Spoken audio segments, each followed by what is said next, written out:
Chapter 19. It has come! Of course, Dr. Craven had been sent for the morning after Colin had had his tantrum. He was always sent for at once when such a thing occurred, and he always found, when he arrived, a white, shaken boy lying on his bed, sulky and still so hysterical that he was ready to break into fresh sobbing at the least word. In fact, Dr. Craven dreaded and detested the difficulties of these visits. On this occasion, he was away from Misselthwaite Manor until afternoon. "How is he?" he asked Mrs. Medlock, rather irritably, when he arrived. "He will break a blood vessel in one of those fits some day. The boy is half insane with hysteria and self-indulgence." "Well, sir," answered Mrs. Medlock, "you'll scarcely believe your eyes when you see him. That plain, sour-faced child, that's almost as bad as himself, has just bewitched him. How she's done it, there's no telling. The Lord knows. She's nothing to look at, and you scarcely ever hear her speak. But she did what none of us dare do. She just flew at him like a little cat last night and stamped her feet and ordered him to stop screaming. And somehow she startled him so that he actually did stop. And this afternoon? Well, just come up and see, sir. It's past crediting." The scene which Dr. Craven beheld when he entered his patient's room was indeed rather astonishing to him. As Mrs. Medlock opened the door, he heard laughing and chattering. Colin was on his sofa in his dressing gown, and he was sitting up quite straight looking at a picture in one of the garden books and talking to the plain child, who at the moment could scarcely be called plain at all because her face was so glowing with enjoyment. "Those long spires of blue ones, we'll have a lot of those," Colin was announcing. "They're called delphiniums." "Dickens says they're larkspurs made big and grand," cried Mistress Mary. "There are clumps there already." Then they saw Dr. Craven and stopped. Mary became quite still, and Colin looked fretful. "I am sorry to hear you were ill last night, my boy," Dr. Craven said, a trifle nervously. He was rather a nervous man. "I'm better now, much better," Colin answered, rather like a Rajah. "I'm going out in my chair in a day or two, if it is fine. I want some fresh air." Dr. Craven sat down by him and felt his pulse and looked at him curiously. "It must be a very fine day," he said, "and you must be very careful not to tire yourself." "Fresh air won't tire me," said the young Rajah. As there had been occasions when this same young gentleman had shrieked aloud with rage and had insisted that fresh air would give him cold and kill him, it is not to be wondered at that his doctor felt somewhat startled.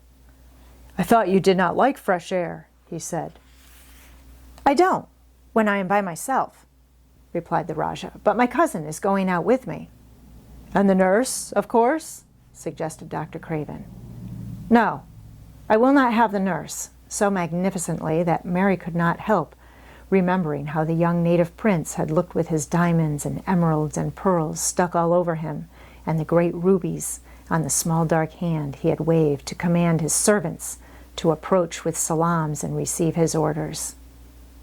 "My cousin knows how to take care of me. I am always better when she is with me. She made me better last night. A very strong boy, I know, will push my carriage." Dr. Craven felt rather alarmed. If this tiresome, hysterical boy should chance to get well, he himself would lose all chance of inheriting Misselthwaite. But he was not an unscrupulous man, though he was a weak one, and he did not intend to let him run into actual danger. "He must be a strong boy and a steady boy," he said, "and I must know something about him. Who is he? What is his name?" "It's Dickon," Mary spoke up suddenly. She felt somehow that everyone who knew the moor must know Dickon, and she was right, too. She saw that in a moment Dr. Craven's serious face relaxed into a relieved smile. "Oh, Dickon," he said. "If it is Dickon, you will be safe enough. He's as strong as a moor pony, is Dickon." "And he's trusty," said Mary. "He's the trustiest lad in Yorkshire." She had been talking Yorkshire to Colin, and she forgot herself. "Did Dickon teach you that?" asked Dr. Craven, laughing outright. "I'm learning it as if it was French," said Mary, rather coldly. "It's like a native dialect in India. Very clever people try to learn them. I like it, and so does Colin." "Well, well," he said. "If it amuses you, perhaps it won't do you any harm. Did you take your bromide last night, Colin?" "No," Colin answered. "I wouldn't take it at first, and after Mary made me quiet, she talked me to sleep, in a low voice, about the spring creeping into a garden." "That sounds soothing," said Dr. Craven, more perplexed than ever, and glancing sideways at Mistress Mary sitting on her stool and looking down silently at the carpet. "You are evidently better, but you must remember—" "I don't want to remember," interrupted the Rajah, appearing again. "When I lie by myself and remember, I begin to have pains everywhere, and I think of things that make me begin to scream because I hate them so. If there was a doctor anywhere who could make you forget you are ill instead of remembering it, I would have him brought here." And he waved a thin hand which ought really to have been covered with royal signet rings made of rubies. "It is because my cousin makes me forget that she makes me better." Dr. Craven had never made such a short stay after a tantrum. Usually he was obliged to remain a very long time and do a great many things. This afternoon he did not give any medicine or leave any new orders, and he was spared any disagreeable scenes. When he went downstairs he looked very thoughtful, and when he talked to Mrs. Medlock in the library, she felt that he was a much puzzled man. "Well, sir," she ventured, "could you have believed it?" "It is certainly a new state of affairs," said the doctor, "and there's no denying it is better than the old one." "I believe Susan Sowerby's right, I do that," said Mrs. Medlock. "I stopped in her cottage on my way to Thwaite yesterday, and had a bit of talk with her. And she says to me, 'Well, Sarah Ann, she mayn't be a good child, and she mayn't be a pretty one, but she's a child, and children needs children. We went to school together, Susan Sowerby and me.'" "She's the best sick nurse I know," said Dr. Craven. "When I find her in a cottage, I know the chances are that I shall save my patient." Mrs. Medlock smiled. She was fond of Susan Sowerby. "She's got a way with her, has Susan," she went on quite volubly. "I've been thinking all morning of one thing she said yesterday. She says, 'Once when I was giving the children a bit of a preach after they'd been fighting, I says to 'em all, "When I was at school, my geography told us the world was shaped like an orange, and I found out before I was 10 that the whole orange doesn't belong to nobody. No one owns more than his bit of a quarter, and there's times it seems like there's enough quarters to go around. But don't you, none of you, think as you own the whole orange, or you'll find out you're mistaken, and you won't find it out without hard knocks. What children learns from children," she says, "is that there's no sense in grabbing at the whole orange, peel and all. If you do, you'll likely not get even the pips, and them's too bitter to eat." "She's a shrewd woman," said Dr. Craven, putting on his coat. "Well, she's got a way of saying things," ended Mrs. Medlock, much pleased. "Sometimes I've said to her, 'Susan, if you was a different woman and didn't talk such broad Yorkshire, I've seen the times when I should have said you was clever.'" That night Colin slept without once awakening, and when he opened his eyes in the morning, he lay still and smiled without knowing it. Smiled because he felt so curiously comfortable. It was actually nice to be awake, and he turned over and stretched his limbs luxuriously. He felt as if tight strings which had held him had loosened themselves and let him go. He did not know that Dr. Craven would have said that his nerves had relaxed and rested themselves. Instead of lying and staring at the wall and wishing he had not awakened, his mind was full of the plans he and Mary had made yesterday, of pictures of the garden and of Dickon and his wild creatures. It was so nice to have things to think about, and he had not been awake more than 10 minutes when he heard feet running along the corridor, and Mary was at the door. The next minute she was in the room and had run across to his bed, bringing with her a waft of fresh air full of the scent of the morning. "You've been out! You've been out! There's that nice smell of leaves!" he cried. She had been running, and her hair was loose and blown, and she was bright with the air and pink-cheeked, though he could not see it. "It's so beautiful," she said, a little breathless with her speed. "You never saw anything so beautiful. It has come. I thought it had come that other morning, but it was only coming. It is here now. It has come. The spring. Dickon says so." "Has it?" cried Colin, and though he really knew nothing about it, he felt his heart beat. He actually sat up in bed.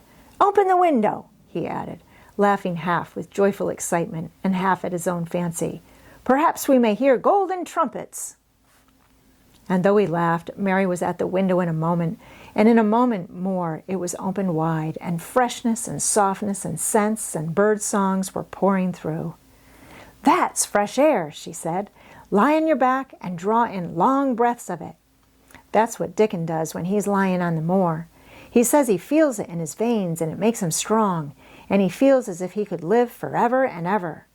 Breathe it and breathe it. She was only repeating what Dickon had told her, but she caught Colin's fancy. "Forever and ever! Does it make him feel like that?" he said, and he did as she told him, drawing in long, deep breaths over and over again until he felt that something quite new and delightful was happening to him. Mary was at his bedside again. "Things are crowding up out of the earth," she ran on in a hurry, "and there are flowers uncurling and buds on everything, and the green veil has covered nearly all the gray, and the birds are in such a hurry about their nests for fear they may be too late, that some of them are even fighting for places in the secret garden. And the rose bushes look as wick can be, and there are primroses in the lanes and woods, and the seeds we planted are up, and Dickon has brought the fox and the crow and the squirrels and a newborn lamb." And then she paused for breath. The newborn lamb Dickon had found 3 days before lying by its dead mother among the gorse bushes on the moor. It was not the first motherless lamb he had found, and he knew what to do with it. He had taken it to the cottage, wrapped in his jacket, and he had let it lie near the fire and had fed it with warm milk. It was a soft thing, with a darling, silly baby face and legs rather long for its body. Dickon had carried it over the moor in his arms, and its feeding bottle was in his pocket with a squirrel, and when Mary had sat under a tree with its limp warmness huddled on her lap, she had felt as if she were too full of strange joy to speak. A lamb, a living lamb who lay on your lap like a baby. She was describing it with great joy, and Colin was listening and drawing in long breaths of air when the nurse entered. She started a little at the sight of the open window. She had sat stifling in the room many a warm day because her patient was sure that open windows gave people cold. "Are you sure you are not chilly, Master Colin?" she inquired. "No," was the answer. "I am breathing long breaths of fresh air. It makes you strong. I am going to get up to the sofa for breakfast, and my cousin will have breakfast with me." The nurse went away, concealing a smile, to give the order for 2 breakfasts. She found the servants' hall a more amusing place than the invalid's chamber, and just now everybody wanted to hear the news from upstairs. There was a great deal of joking about the unpopular young recluse who, as the cook said, had found his master and good for him. The servants' hall had been very tired of the tantrums, and the butler, who was a man with a family, had more than once expressed his opinion that the invalid would be all the better for a good hiding. When Colin was on his sofa and the breakfast for 2 was put upon the table, he made an announcement to the nurse in his most Rajah-like manner. "A boy and a fox and a crow and 2 squirrels and a newborn lamb are coming to see me this morning. I want them brought upstairs as soon as they come," he said. "You are not to begin playing with the animals in the servants' hall and keep them there. I want them here." The nurse gave a little gasp, and she tried to conceal it with a cough. "Yes, sir," she answered. "I'll tell you what you can do," added Colin, waving his hand. "You can tell Martha to bring them here. The boy is Martha's brother. His name is Dickon, and he is an animal charmer." "I hope the animals won't bite, Master Colin," said the nurse. "I told you he was a charmer," said Colin austerely. "Charmers' animals never bite." "There are snake charmers in India," said Mary, "and they can put their snakes' heads in their mouths." "Goodness!" shuddered the nurse. They ate their breakfast with the morning air pouring in upon them. Colin's breakfast was a very good one, and Mary watched him with serious interest. "You will begin to get fatter, just as I did," she said. "I never wanted my breakfast when I was in India, and now I always want it." "I wanted mine this morning," said Colin, Perhaps it was the fresh air. When do you think Dickon will come?" He was not long in coming. In about 10 minutes, Mary held up her hand. "Listen," she said. "Did you hear a caw?" Colin listened and heard it.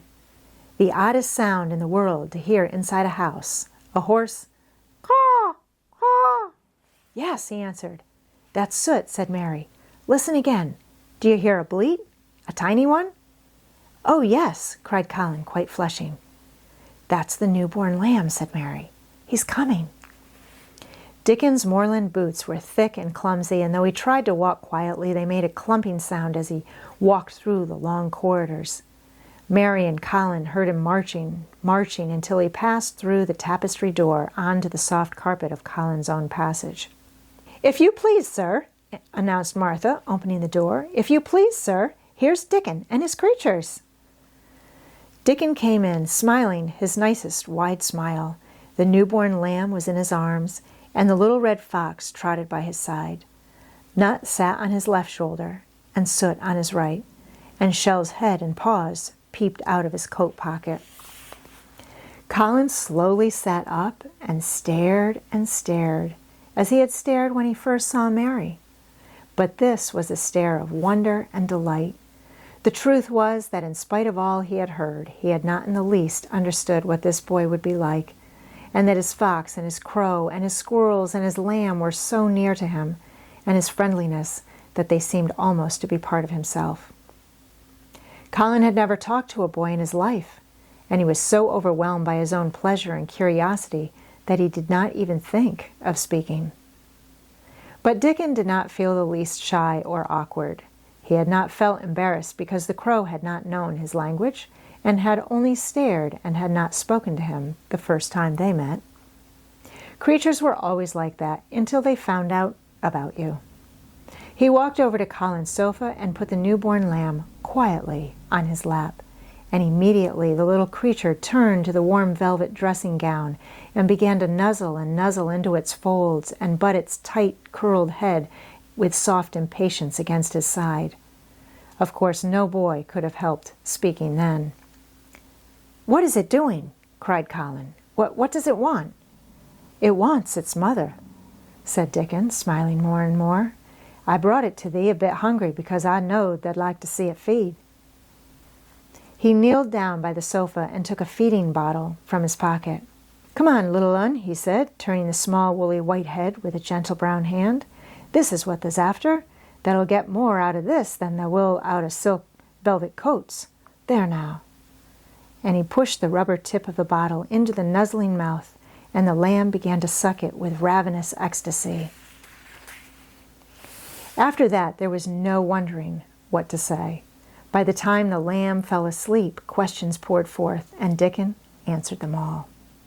He told them how he had found the lamb just as the sun was rising 3 mornings ago. He had been standing on the moor listening to a skylark and watching him swing higher and higher into the blue until he was only a speck in the heights of blue. "I'd almost lost him but for his song, and I was wondering how a chap could hear it when it seemed as if he'd get out of the world in a minute, and just then I heard something else far off among the gorse bushes. It was a weak bleatin', and I knowed it was a new lamb as was hungry, and I knowed it wouldn't be hungry if it hadn't lost its mother somehow, so I set off searching. I did have a look for it. I went in and out among the gorse bushes and round, and I always seemed to take the wrong turning, but at last I seed a bit of white by a rock on top of the moor, and I climbed up and found the little un half dead with cold and clemmin'." While he talked, Soot flew solemnly in and out of the open window and cawed remarks about the scenery, while Nut and Shell made excursions into the big trees outside and ran up and down trunks and explored branches. Captain curled up near Dickon, who sat on the hearthrug from preference. They looked at the pictures in the gardening books, and Dickon knew all the flowers by their country names and knew exactly which ones were already growing in the secret garden. "I could not say that there name," he said, pointing to one under which was written Aquilegia, "but us calls that a columbine, and that there one It's a snapdragon, and they both grow wild in hedges. But these is garden ones, and they're bigger and grander. There's some big clumps of columbine in the garden. They'll look like a bed of blue and white butterflies fluttering when they're out. I'm going to see them, cried Colin. I am going to see them. Aye, that the mun, said Mary quite seriously, and the munnet lose no time about it.